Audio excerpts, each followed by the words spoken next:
Around the World in 80 Days, by Jules Verne.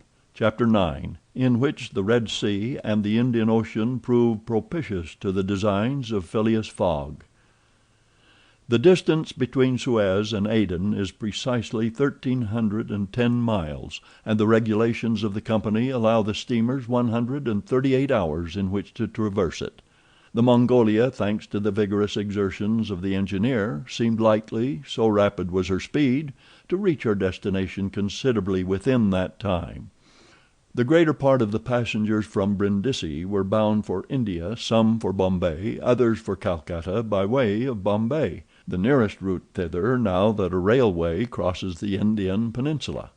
Among the passengers was a number of officials and military officers of various grades, the latter being either attached to the regular British forces or commanding the Sepoy troops and receiving high salaries ever since the central government has assumed the powers of the East India Company, for the sub-lieutenants get £280, brigadiers £2,400, and generals of divisions £4,000. What with the military men, a number of rich young Englishmen on their travels, and the hospitable efforts of the purser, the time passed quickly on the Mongolia. The best of fare was spread upon the cabin tables at breakfast, lunch, dinner, and the 8 o'clock supper, and the ladies scrupulously changed their toilets twice a day, and the hours were whirled away when the sea was tranquil with music, dancing, and games. But the Red Sea is full of caprice, and often boisterous, like most long and narrow gulfs. When the wind came from the African or Asian coast, the Mongolia with her long hull rolled fearfully.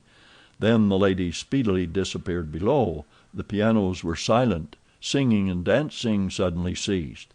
Yet the good ship ploughed straight on, unretarded by wind or wave, towards the straits of Bab el Mandeb. What was Phileas Fogg doing all this time? It might be thought that in his anxiety he would be constantly watching the changes of the wind, the disorderly raging of the billows. Every chance, in short, which might force the Mongolia to slacken her speed, and thus interrupt his journey. But if he thought of these possibilities, he did not betray the fact by any outward sign. Always the same impassible member of the Reform Club, whom no incident could surprise, as unvarying as the ship's chronometers, and seldom having the curiosity even to go up on the deck, he passed through the memorable scenes of the Red Sea with cold indifference, did not care to recognize the historic towns and villages which, along its borders, raised their picturesque outlines against the sky, and betrayed no fear of the dangers of the Arabic Gulf, which the old historians always spoke of with horror, and upon which the ancient navigators never ventured without propitiating the gods by ample sacrifices. How did this eccentric personage pass his time on the Mongolia?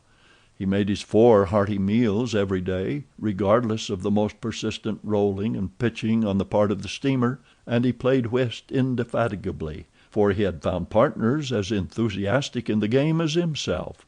A tax collector on the way to his post at Goa, the Reverend Decimus Smith returning to his parish at Bombay, and a brigadier general of the English army, who was about to rejoin his brigade at Benares, made up the party, and with Mr. Fogg played whist by the hour together in absorbing silence. As for Passepartout, he too had escaped seasickness, and took his meals conscientiously in the forward cabin. He rather enjoyed the voyage, for he was well fed and well lodged, took a great interest in the scenes through which they were passing, and consoled himself with the delusion that his master's whim would end at Bombay. He was pleased on the day after leaving Suez to find on deck the obliging person with whom he had walked and chatted on the quays. "If I am not mistaken," said he, approaching this person, with his most amiable smile, "you are the gentleman who so kindly volunteered to guide me at Suez." "Ah, I quite recognize you. You are the servant of the strange Englishman." "Just so, Monsieur Fix." "Monsieur Fix," resumed Passepartout, "I'm charmed to find you on board. Where are you bound?" "Like you, to Bombay." "That's capital. Have you made this trip before?" "Several times. I am one of the agents of the Peninsular Company." "Then you know India?" "Why, yes," replied Fix, who spoke cautiously. "A curious place, this India." "Oh, very curious. Mosques, minarets, temples, fakirs, pagodas, tigers, snakes, and elephants. I hope you will have ample time to see the sights." "I hope so, Monsieur Fix. You see, a man of sound sense ought not to spend his life jumping from a steamer upon a railway train, and from a railway train upon a steamer again, pretending to make the tour of the world in 80 days. No, all these gymnastics, you may be sure, will cease at Bombay."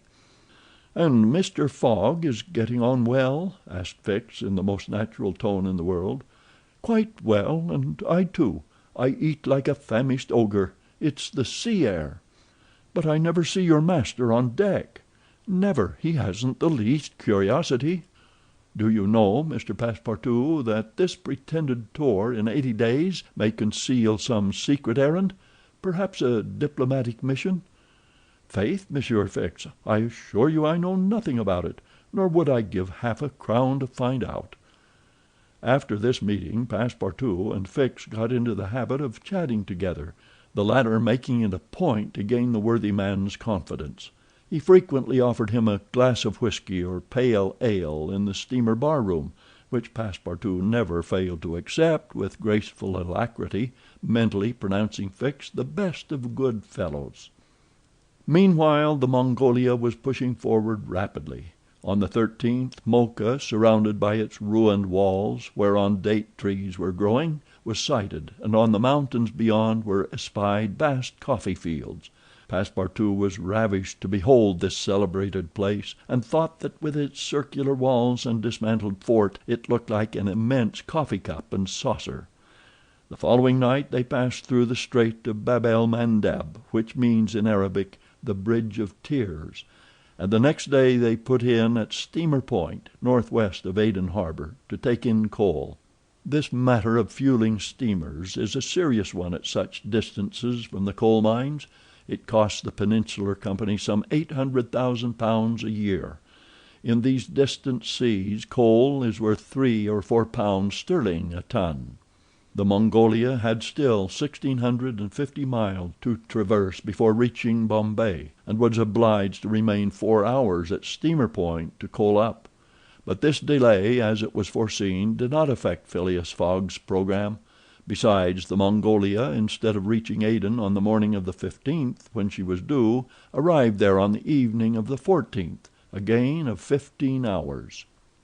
Mr. Fogg and his servant went ashore at Aden to have the passport again visaed.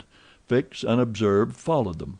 The visa procured, Mr. Fogg returned on board to resume his former habits, while Passepartout, according to custom, sauntered about among the mixed population of Somalis, Banyans, Parsees, Jews, Arabs, and Europeans who comprised the 25,000 inhabitants of Aden. He gazed with wonder upon the fortifications which make this place the Gibraltar of the Indian Ocean, and the vast cisterns where the English engineers were still at work, 2,000 years after the engineers of Solomon. "Very curious, very curious," said Passepartout to himself on returning to the steamer. "I see that it is by no means useless to travel if a man wants to see something new." At 6 p.m. the Mongolia slowly moved out of the roadstead, and was soon once more on the Indian Ocean. She had 168 hours in which to reach Bombay, and the sea was favorable, the wind being in the northwest, and all sails aiding the engine.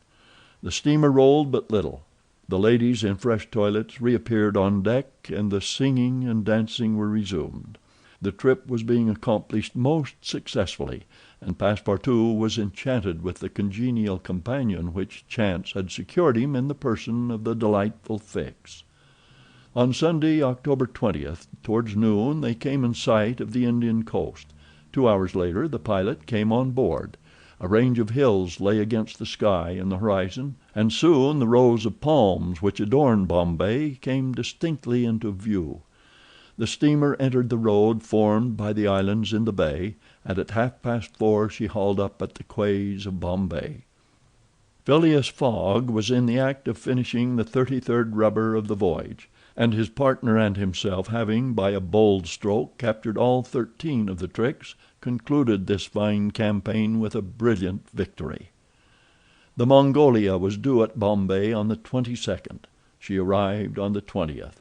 This was a gain to Phileas Fogg of 2 days since his departure from London, and he calmly entered the fact in the itinerary in the column of gains. CHAPTER X.